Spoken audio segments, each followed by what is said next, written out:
Vladimir Putin se antecipa à conferência da Suíça que vai discutir a invasão russa do território ucraniano e divulga uma proposta de paz, o que seria um cessar-fogo imediato. Mas afinal, quais são as exigências de Putin? E a Ucrânia de Zelensky pode aceitar esses pontos que levaria ao fim da invasão? No episódio de hoje, ainda vamos dar repercussão ao Lula, que está na Suíça e criticou os super ricos, pede uma nova globalização e afirmou que Elon Musk tem um programa espacial particular porque ele quer fugir do planeta por não gostar de conviver com trabalhadores e pobres.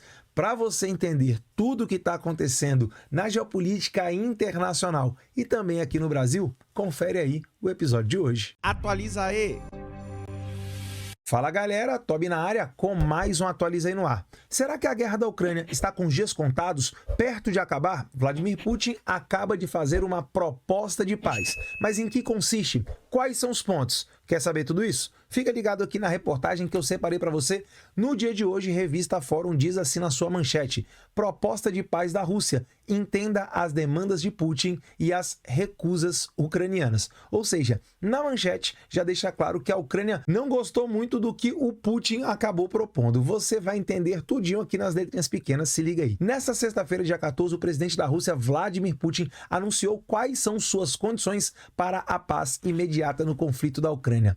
Posso te adiantar o seguinte: o Putin, ele assim, é um fanfarrão mesmo. Fez uma proposta de paz que vai beneficiar apenas e tão somente a ele e a Rússia. Seguindo, a proposta, caso fosse aceita pelos ucranianos, geraria um cessar-fogo imediato, o que todo mundo está querendo, principalmente o povo ucraniano. Indo na contramão de muitos comentários aqui do canal, principalmente do vídeo de ontem, dizendo que a Ucrânia quer sim a guerra, que os Estados Unidos é o financiador da guerra e concordando com o anão diplomático que é o Lula, deixa eu te explicar aqui. Se tem um país que está sendo prejudicado com a guerra, é óbvio que é a vítima desse conflito, justamente a Ucrânia. Você consegue imaginar a situação política, econômica, social, financeira que a Ucrânia deve estar passando neste momento? Simplesmente, quantas pessoas na Ucrânia perderam suas vidas? Inocentes, civis. Sabe aquelas críticas que o anão diplomático, o presidente do Brasil, o Lula, faz com relação a Israel lá na faixa de Gaza? Pois é, você vê o Lula falando alguma coisa desse tipo sobre a Rússia de Vladimir Putin, que já bombardeou praticamente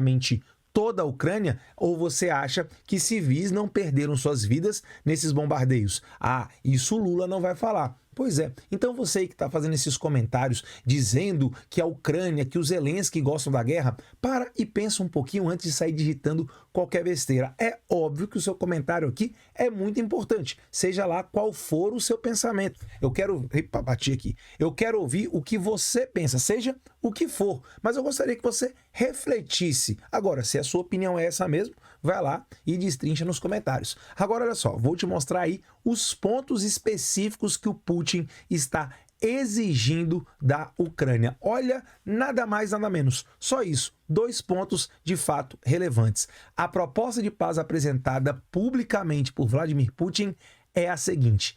Primeiro ponto, a Ucrânia deve retirar imediatamente suas tropas das 4 regiões ocupadas pela Rússia: Zaporizhzhia, Kherson, Donetsk e Lugansk. Ou seja, na própria mensagem, na própria proposta de paz, o Putin deixa claro que são territórios ocupados pela Rússia e não da Rússia, o que claramente já torna toda aquela operação ilegal. Ou seja, o Putin está falando que a Ucrânia deve se retirar do seu próprio território e deixar isso para a Rússia, porque a Rússia já é um país pequenininho, está precisando de mais território. Segundo ponto, a Ucrânia deve renunciar aos planos de adesão à OTAN e manter a sua neutralidade. Ou seja, o que o Putin está pedindo aqui é o seguinte: Ucrânia, você não pode tomar as suas próprias decisões. Ucrânia, você não é um país soberano.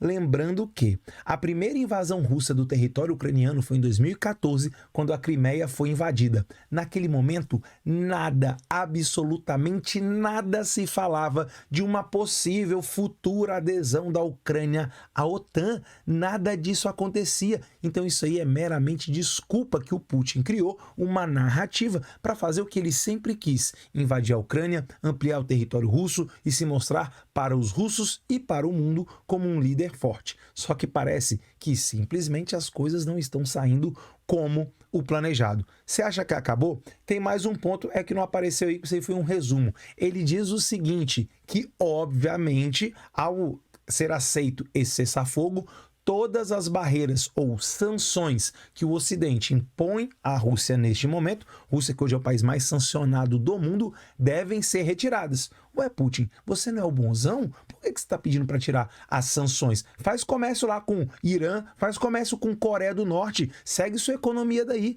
Ué, tá querendo o Ocidente para ganhar dinheiro? Se liga aí no que o Putin falou, abre aspas, para Vladimir Putin e o seu absurdo. Assim que Kiev declarar que está preparado para tal decisão e iniciar a retirada real das tropas dessas regiões, ou seja, do próprio território ucraniano, que a Rússia invadiu, bem como notificar oficialmente o abandono dos planos de adesão à OTAN, ou seja, abrindo mão da soberania política da própria Ucrânia.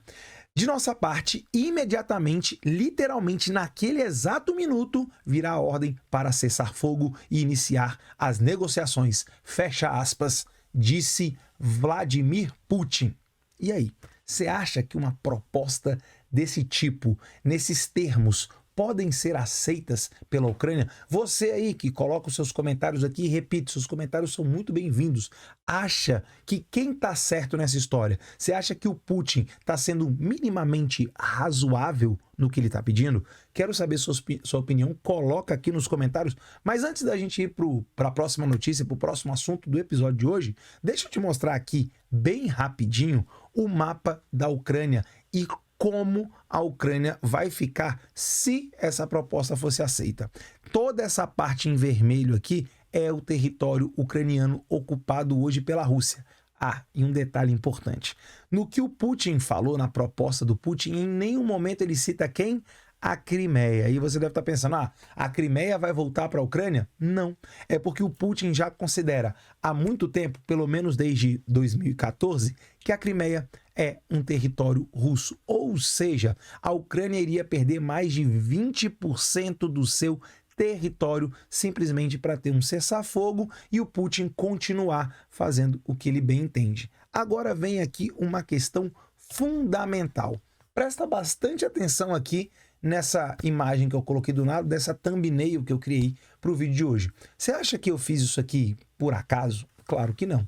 Se você puxar aí pela história, você que já deve ter visto aqui no canal, porque eu já comentei aqui isso algumas vezes, o que o Putin está propondo é exatamente o que o homem do bigodinho ridículo da Segunda Guerra Mundial propôs para os países aliados, em especial para a França e para o Reino Unido, quando ele invadiu a Tchecoslováquia, especificamente a região dos Sudetos em 1938. Ele invade aquela região, anexa e diz o seguinte, num acordo, numa conferência de Munique, ele vai falar assim, olha, se vocês deixarem esse território comigo, eu não vou invadir mais ninguém e a paz vai reinar na Europa. O que aconteceu? Os covardes franceses e ingleses, naquele momento, acabaram aceitando, principalmente o primeiro-ministro inglês Chamberlain. Ele aceita e o que acontece? O homem do bigodinho ridículo rasga aquele acordo, não cumpre o que ele havia dito, devia estar com os dedinhos cruzados, e ele faz a invasão de toda a Tchecoslováquia e, posteriormente, vai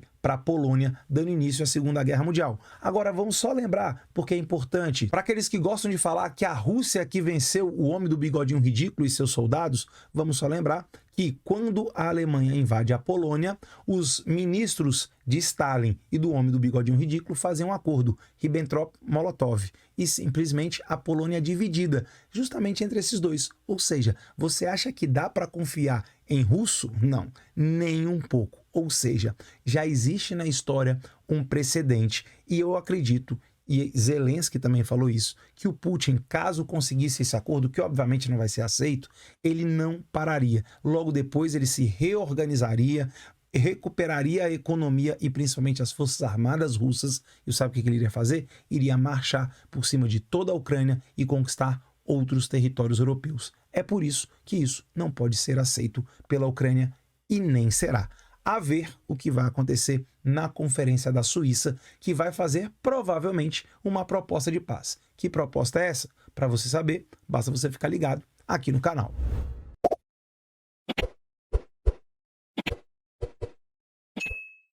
Agora, bora mudar de assunto, vamos falar de Brasil, ou melhor, não é falar de Brasil exatamente não. Vamos falar de Lula, ele que não cansa de passar vergonha, ele que calado é um poeta e deveria colocar um sapato na boca, o anão diplomático que está na Suíça, lá na OIT, Organização Internacional do Trabalho, e ele fez um discurso de aproximadamente 28 minutos criticando o mundo inteiro. E aí ele resolveu, achou que ia ficar legal pra caramba, dar uma alfinetada em Elon Musk. Eu vou mostrar para você o vídeo, uma parte do vídeo, né? Mostrar os 28 minutos aqui. Deixa o link na descrição se você quiser assistir o vídeo inteiro. E ele vai criticar o Elon Musk e vai falar mais um bocado de absurdo. Se liga aí primeiro na reportagem, na manchete que eu trouxe para você, justamente falando sobre o que o Lula disse lá na Suíça. Estadão diz assim, ó: Lula defende taxação de super ricos, pede nova globalização e manda indireta para Elon Musk. Cara, eu imagino que o Elon Musk deve nem estar dormindo, né?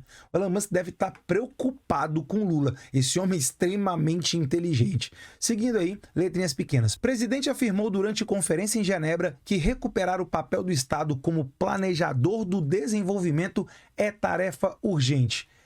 De onde esse cidadão tira tanta besteira, tanta asneira? Como eu disse, calado é um poeta. Porque preste atenção, se você fizer uma análise histórica, você vai perceber que as nações mais desenvolvidas do mundo são justamente aquelas que liberaram a economia para que a iniciativa privada possa se desenvolver. Claro, o Estado ele precisa existir, mas ele não vai ser a força motriz da economia, ele não vai centralizar nele as decisões econômicas. Quem fez isso fez errado e acabou. O exemplo, a União Soviética com a sua economia planificada. E o Lula, uma pessoa que não estuda, uma pessoa que não lê, que diz que ler é pior do que correr em esteira. E olha que correr em esteira é ruim de verdade, pelo menos eu detesto. Você gosta de correr na esteira? Coloca aqui nos comentários se você gosta de correr na esteira. Eu detesto. Pois muito bem, esse senhor despreparado, desqualificado, e que professores apoiam, professores, olha, justamente professores que estão em greve neste momento, porque a educação só é prioridade no discurso, no gogó do ex-presidiário e anão diplomático. Pois bem, voltando aqui à questão. E aí, ele diz que o Estado deve voltar a ser forte, um Estado interventor. Olha o que aconteceu com a União Soviética, vai estudar. E aí talvez você aí que tá doido para colocar nos comentários, mas olha a China é um país socialista e hoje segunda maior economia do mundo. Pois é, você sabe por quê? Porque depois da morte do Mao Tse-tung, provavelmente o maior monstro da história, socialista, obviamente, o que aconteceu? Quem assumiu a China? Deng Xiaoping. E Deng Xiaoping olhou para a China, olhou para a União Soviética e falou: esse modelo soviético de economia planificado não vai dar certo. Nós vamos acabar como a União Soviética. E o que ele fez? Uma profunda reforma na economia chinesa. E de quem que ele se aproximou? De quem que Deng Xiaoping se aproximou? Estados Unidos. Até chegou a visitar os Estados Unidos e se afastou justamente da Rússia, ou melhor, na época, da União Soviética, mostrando que o modelo onde o Estado controla a economia não funciona. Mas para quem não sabe de absolutamente nada como esse senhor, fala qualquer coisa e algumas pessoas, né, aqueles que ele leva para passear na Europa com dinheiro público em avião da FAB, acabam aplaudindo ele. Quer ver? O Brasil está impulsionando a proposta de taxação dos super ricos no debate do G20. Já começou falando besteira, né? O Brasil está impulsionando a taxação dos super ricos. Sinceramente, não vejo problema em taxar mais quem ganha mais. Aliás, o Brasil é um país que cobra muitos impostos, principalmente porque nós não vemos o retorno disso, mas fazer uma taxação progressiva, trava a língua aqui, né? Baseado na renda, concordo. Agora, você querer fazer uma super taxação como se fosse o imposto da inveja, isso não deu certo em nenhum lugar do mundo. Seguindo aí. Nunca antes o mundo... Quem será que tá aplaudindo? Quem será? Quem viajou? O avião da FAB? Nunca antes o mundo teve tantos bilionários. Nunca Estamos antes. falando de Por que será que nunca antes houveram tantos bilionários? Será que justamente devido a uma economia liberal, a economia cresceu? Porque entenda, o capitalismo não é uma economia, não é um sistema de soma zero. Para que pessoas se tornem bilionárias, elas precisam criar empresas que vão gerar emprego, que vão pagar impostos. Ou seja, o bilionário, de fato, é uma distorção do capitalismo. Contudo, a existência dele reflete justamente o próprio crescimento econômico. E o crescimento econômico nunca favorece apenas um. Claro, favorece uns mais do que outros. Isso é fato, inegável. Mas o mundo hoje é muito melhor do que era no passado do ponto de vista econômico. Seguindo. pessoas que detêm quase 15 trilhões de dólares. Vai repetir. Vou repetir. Estou falando de 3 mil pessoas que detêm fortuna de 15 trilhões de dólares. Isso representa a soma do PIB do Japão, da Alemanha, da Índia e do Reino Unido. Ou seja, são justamente pessoas, empresas qualificadas que prestam serviço, que resolvem problemas. E qual o problema das lucrarem com isso? Aí não pode. Aí o Estado é que tem que lucrar. Não tem jeito, não. É mais do que se estima ser necessário para os países em desenvolvimento lidarem com a mudança climática. Aí deixa eu te falar, vamos fazer uma lembrança aqui, né? Ele fala de fome, de mudança climática. Será que o problema da mudança climática e da fome é a falta de dinheiro? Não há dinheiro no mundo hoje para acabar com a fome e resolver a questão climática. Os estados não têm dinheiro para isso? O problema não é dinheiro. O próprio Elon Musk, que ele vai criticar já fez a oferta para a ONU. Quanto é que custa acabar com a fome do mundo? Fala para mim quanto é que eu pago. Só que é o seguinte, vocês vão ter que me provar, me mostrar o plano para acabar com isso definitivamente. Isso nunca foi feito, porque não é falta de dinheiro o problema. A concentração de renda é tão absurda que alguns indivíduos possuem seus próprios programas espaciais. Se liga. Certamente, tentando encontrar um planeta melhor do que a Terra, para não ficar no meio dos trabalhadores que são responsáveis pela riqueza deles. Os aplausos. Olha os aplausos. Eita! Não precisamos buscar saída em Marte. Essa aí ele escreveu, essa aí foi ele que escreveu. Não, a lacração, vai vir a lacração. Será que talvez tenha sido a Janja que escreveu essa parte? Vai lá. É a Terra que precisa do nosso cuidado. Ela é a nossa casa. Ela é o nosso mundo. Oh, meu Deus, que lindo! Sendo aplaudido pelos seus amigos. Pois muito bem, vamos lá. O Elon Musk, ele tem um programa espacial. O Elon Musk arriscou tudo que tinha. Ele poderia ter falido, mas ele inovou, ele criou, ele gera tecnologia e hoje ele tem uma condição de ir para o espaço que nem os estados possuem. A NASA hoje precisa do Elon Musk para colocar satélite em órbita. E a culpa é do Elon Musk, que os Estados Unidos não queriam mais investir nisso, e aí ele pegou o dinheiro dele, gerou muito emprego, gera imposto, gera desenvolvimento econômico e tecnológico. Porque ele deve estar querendo fugir dos trabalhadores. Ele quer fugir do planeta. Porque a gente tem que cuidar do nosso planeta. Então, peraí, ô anão diplomático. O seu governo, o seu partido comandou esse país já por 20 anos. Qual é o programa espacial que o senhor propôs? Fala aí, o Brasil é potência em quê no governo petista das últimas 2 décadas?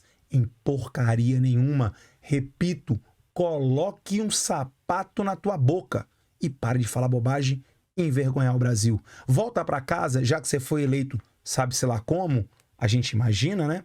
E vai cuidar do que tem que ser cuidado e não ficar viajando pelo mundo falando coisas no qual o senhor é insignificante e o Brasil, infelizmente, por ser governado por uma escória petista e principalmente de esquerda, nessas últimas décadas, não consegue evoluir. Nós não evoluímos em praticamente nada. Pois é isso que eu penso. Quero saber você. Qual é a sua opinião sobre essa fala do Lula? Mais uma vez, vergonha internacional? Coloca aqui nos comentários, quero saber sua opinião. Agora, chegou até aqui, vou te pedir de verdade, de coração, dá seu like. Seu like é importante demais. Muitas vezes a gente faz esse vídeo aqui na melhor das boas intenções e aí vem o YouTube, corta a nossa alegria. Corta o alcance, desmonetiza, você falou qualquer coisa que desagrada, você tem que pedir análise. Então, por gentileza, análise do vídeo, tá? Então, deixa seu like, compartilhe o vídeo se você gostou aí de tudo que eu falo aqui, ou se você discorda, vai lá nos comentários, coloca lá o que você pensa e principalmente, clica aqui, ó. Esse é o maior incentivo que você pode dar ao canal e ao meu trabalho. Clicar aqui e se inscrever para a gente chegar o mais rápido possível aos 100 mil inscritos. Eu volto amanhã com mais um episódio. Fica com Deus. Beijo do Toby. Fui.